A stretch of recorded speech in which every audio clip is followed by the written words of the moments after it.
Ici, on pratique ce qu'on appellerait à l'époque, je disais, l'agriculture raisonnée ultime.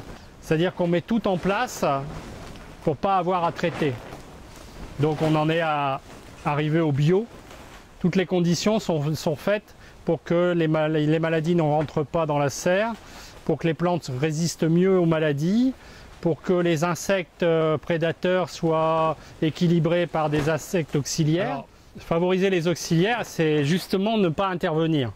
C'est-à-dire qu'il ne faut pas avoir peur de sacrifier quelques plants de melons ou de tomates qui vont être envahis de pucerons et qui vont permettre à des chrysopes, des coccinelles ou des cirfes d'avoir l'alimentation nécessaire pour se développer, pour développer une population qui va s'installer dans la serre et qui va permettre d'éradiquer par la suite tout développement de population importante de pucerons. Il y en aura toujours un tout petit peu, mais pas suffisamment pour que ça ait un effet négatif sur les plants. Quant aux maladies, on assèche l'atmosphère, c'est-à-dire que l'arrosage se fait uniquement au niveau des paillages. Dessous, il y a des petits tuyaux avec des goutteurs, donc c'est micro-irrigation.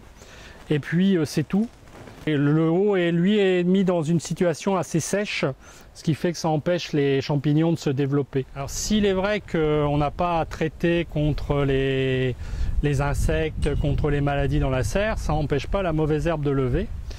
Et pour ça, il y a deux solutions. La solution manuelle, où on a le petit pousse-pousse, c'est une sorte de sarcleuse poussée, qui permet, avec des lames qu'on peut changer, de passer au plus près des plantes, et ça nous permet d'éliminer la plus grosse partie des mauvaises herbes qui pourraient lever le long des rangées de tomates ou de carottes ou de pommes de terre. Ce qui fait qu'aujourd'hui, on n'utilise aucun traitement, pas même de bouillie bordelaise à l'intérieur.